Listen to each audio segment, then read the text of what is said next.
If anything happens to me, it wasn't an accident. That's what Jordan Hale told a friend just 3 nights before he was found dead. Face down in a shallow creek, phone missing, with no signs of struggle and no official cause of death. No enemies, no explanation. Police called it an accidental fall.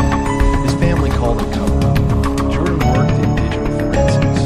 He was a contractor for a federal agency, and according to his roommate, he had been acting paranoid, saying someone was watching. The question isn't just how he died, it's what he knew and who didn't want to get him. Jordan Hale was 32, cybersecurity analyst, quiet, thoughtful, always 5 steps ahead of conversation. He loved puzzles, logic games, encryption challenges, chess, but he wasn't just a tech guy. He volunteered in an after-school coding camp. He used to say, teach kids to hack so they don't get hacked. He was close to his mom, still called her every Sunday. Recently promoted and 2 months away from finishing a master's degree in forensic data recovery. According to friends, Jordan was focused, driven, and recently deeply distracted. His roommate, Ty, said he stopped sleeping, started checking the door lock 6 times a night. He kept saying, I saw something I wasn't supposed to see. He'd been working a private case on the side, consulting unofficially for an entity. He never named the client. When the days leading up to his death, he was convinced someone was following him. Jordan wasn't paranoid. He was cautious. Friday, 12 p.m., Oregon Jordan Hale uses office as a technician. According to building security logs, he left earlier than usual, carrying a sealed laptop bag, agitated for 5:03 p.m. Jordan's apartment. Then he reportedly arrives home and immediately shuts all the blinds, according to his roommate Ty. He reportedly tells Ty, if anyone asks, I was home all night, then disappears in the evening. 6:48 p.m. Unknown location Jordan's phone pings off the tower near a warehouse known for unregistered businesses. He's off Wi-Fi. There's no public record of him. 17 minutes later, his phone's signal goes down. 7:32 p.m. Last known communication is single text with his sister. Still working. Can't talk to him. Stay safe. She describes it as a character. Saturday, 10:19 a.m., a jogger finds Jordan's body face down in a shallow creek, 14 miles from where his phone was. He's wearing the same clothes he left work in. His bag is missing. No phone, no ID, but his key card and USB drive are still in his jacket. Authorities ruled it an accident, but those closest to Jordan still ask, why was he 14 miles away with no car and no reason to be there? And more importantly, what was on that missing laptop? According to police reports, Jordan Hale's body showed no visible signs of trauma. He was found face down in a shallow creek near Whitmore Trail, an area he had no known connection to. There were no defensive wounds, no signs of struggle, and the water was too shallow to suggest drowning. Investigators reportedly found no tire tracks or footprints around the site. His wallet was missing, but his key card and the USB drive remained untouched in his jacket. The USB, according to one report, was heavily encrypted and is still being examined. The autopsy was inconclusive. Toxicology showed traces of sedative, but not in fatal amounts. No water in the lungs, so he was likely not drowned. The official line from the medical examiner was unclear cause. No indication of foul play. Privately, a technician close to the case called it the cleanest unexplained death I've ever seen. According to neighbors, Jordan had recently installed a second deadbolt in his apartment. He kept his blinds permanently shut. One neighbor claimed they saw an unfamiliar car parked outside the building twice the week.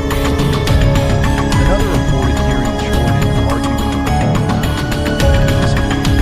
Little word. None of these reports have led to confirming this. Jordan's sister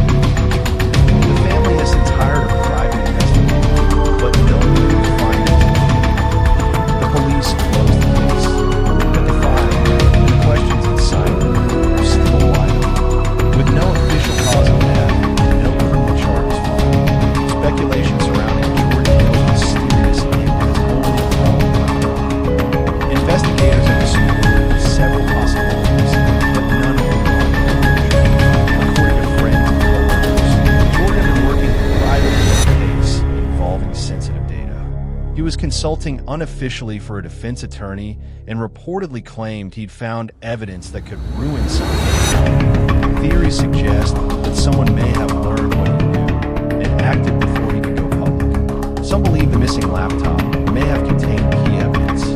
However, law enforcement has not confirmed this theory, and no suspect have been charged. Another theory is that Jordan tried to fake his own death or vanish intentionally, possibly to avoid retaliation or protect someone else. The clean crime scene, the encrypted USB, the lack of struggle, all of it could point to someone who knew how to disappear but didn't succeed. However, no travel activity, no withdrawals, and no fake identity traces have ever surfaced. A small but vocal group online, Jordan may have stumbled onto something connected to law enforcement. As a cybersecurity consultant, he had access to private information systems. Some believe the missing surveillance data, clean scene, and inconclusive autopsy could indicate a coordinated cover-up. However, there is no public evidence to support this, and authorities have denied any misconduct. Jordan's case remains closed by police, but to those who knew him, and the community is still asking questions, the silence around his death feels louder than ever. When the official report listed Jordan Hale's death as an accident, the public response was swift and emotional.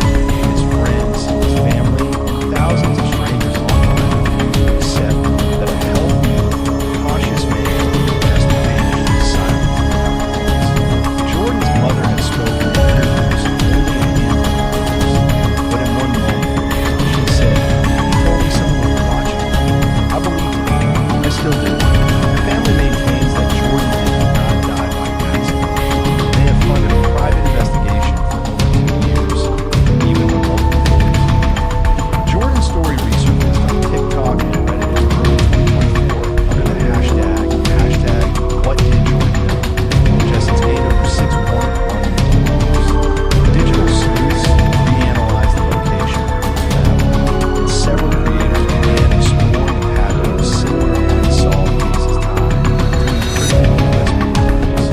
One Reddit post went viral after alleged USB may have included metadata from classified surveillance, though this has never been confirmed. In late 2024, after new encrypted files were anonymously submitted to a local news outlet, the Portland Police Department reassigned Jordan Hale's file to its cold case division. The files reportedly contained fragments of text messages and IP logs, many too corrupted to read. Police have not made the data public, but a spokesperson said, "We are looking into all possibilities. This case was never truly closed. It's been over 2 years since Jordan Hale was found. No cause, nonsense, just a whisper of a truth that might have died with him. His story lives on, not because we know what happened, but because we still don't." He said someone was watching him. He said he had something big, something that could change everything. And then Jordan Hale was found dead in the one place he was never supposed to be. No explain us, Jim.